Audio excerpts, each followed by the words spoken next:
Mavungal രാംനഗറിലെ residence association ആരംഭിക്കുന്ന ഗ്രന്ഥാലയം ഉദ്ഘാടനത്തിനുള്ള ഒരുക്കത്തിൽ ഇതിന്റെ ഭാഗമായി പുസ്തകനിധി പദ്ധതിക്ക് തുടക്കം കുറിച്ചു.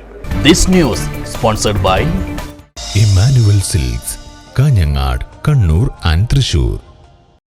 രാംനഗർ റെസിഡൻസ് അസോസിയേഷനിലെ 70 വീട്ടുകാർ ഒരുമിച്ചു ചേർന്നാണ് ഗ്രന്ഥാലയത്തിനുള്ള പ്രവർത്തനങ്ങൾ ആരംഭിച്ചത്. ഇവരുടെ 1.5 വർഷത്തെ പ്രയത്നം കൊണ്ട് രാംനഗറിൽ ഗ്രന്ഥശാല കെട്ടിടവും ഒരുങ്ങിക്കഴിഞ്ഞു.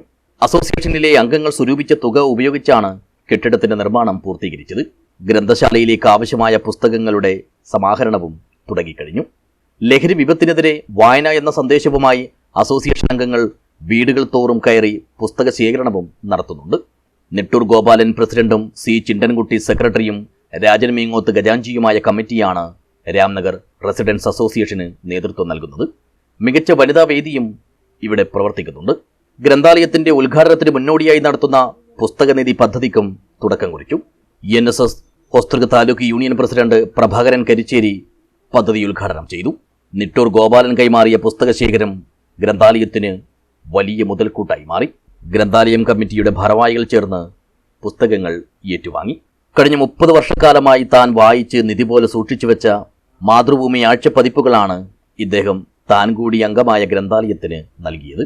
ഞാനിപ്പോൾ മാതൃഭൂമി ആണ് ഞാൻ വായന തുടങ്ങിയത് മുതൽ മാതൃഭൂമി ആഴ്ചപ്പതിപ്പ് വാങ്ങും. അതിപ്പോൾ ഒരു 30 വർഷമായി ഞാനിവിടെ താമസം വന്നിട്ട് അന്ന് മുതലുള്ള കളക്ഷൻസ് 95 മുതൽ 2025 വരെയുള്ള മാതൃഭൂമി വീക്കിലി അത് ഞാൻ സൂക്ഷിച്ച് വെച്ചിട്ടുണ്ട്. അതിൽ പ്രധാനപ്പെട്ട കഥകൾ MT ആയാലും സക്കറി ആയാലും നമ്മുടെ സന്തോഷിച്ചിക്കാനും ഇവരുടെ കഥകൾ അതുപോലെ കേട്ട് നമ്മൾ ആ ഒരു ഇതിലാണ് നമ്മൾ വളർന്നത്. അപ്പോൾ അത് പുതിയ തലമുറയിലേക്ക് നമ്മൾ എത്തിക്കണം, പുതിയ എഴുത്തുകാരിലേക്ക് നമ്മൾ പരിചയപ്പെടുത്തണം. ആ ഉദ്ദേശത്തിൽ അത് പഴയതൊന്നും നശിപ്പിക്കാതെ 30 വർഷമായിട്ട് ഞാനിവിടെ അത് സൂക്ഷിക്കുന്നുണ്ട്. അത് നമ്മൾ പുതിയ ലൈബ്രറിയിലേക്ക് കൈമാറ്റം ചെയ്യാൻ ഉദ്ദേശിക്കുന്നുണ്ട്. അതോടനുബന്ധിച്ച് ഒരു 150-150ഓളം ബുക്സ് ഞാൻ കളക്ട് ചെയ്തിട്ടുണ്ട്. ഇംഗ്ലീഷ് ഒരു 50-50ഓളം ഇംഗ്ലീഷ് പുസ്തകങ്ങളുണ്ട്. എൻ്റെ മാത്രമല്ല നമ്മുടെ കുടുംബത്തിൻ്റെ എല്ലാം സമാഹിച്ച് അതും പിന്നെ നമ്മുടെ പ്രധാനപ്പെട്ട എഴുത്തുകാരുടെ ഏകദേശം നല്ല ബുക്ക് നമ്മൾ കൊടുക്കുന്നുണ്ട്. MT സക്കറിയ, സന്തോഷ് ഇച്ചിക്കാനം തുടങ്ങി മലയാളത്തിലെ പ്രമുഖരായ എഴുത്തുകാരുടെ സൃഷ്ടികൾ പ്രസിദ്ധീകരിച്ച ആഴ്ചപ്പതിപ്പുകളും ആനുകാലികങ്ങളുമാണിവ. വരുംകാല വായനക്കാർക്ക് പ്രമുഖരായ പലരുടെയും പഴയകാല രചനകൾ അടുത്തറിയാനുള്ള അവസരമാണ് ഇതിലൂടെ ലഭിക്കുന്നത്. ഏപ്രിൽ 27 വൈകുന്നേരം 4 മണിക്ക് കഥാകൃത്ത് സന്തോഷ് ഇച്ചിക്കാനം ഗ്രന്ഥാലയം ഉദ്ഘാടനം ചെയ്യും. News bureau, Kanhangad.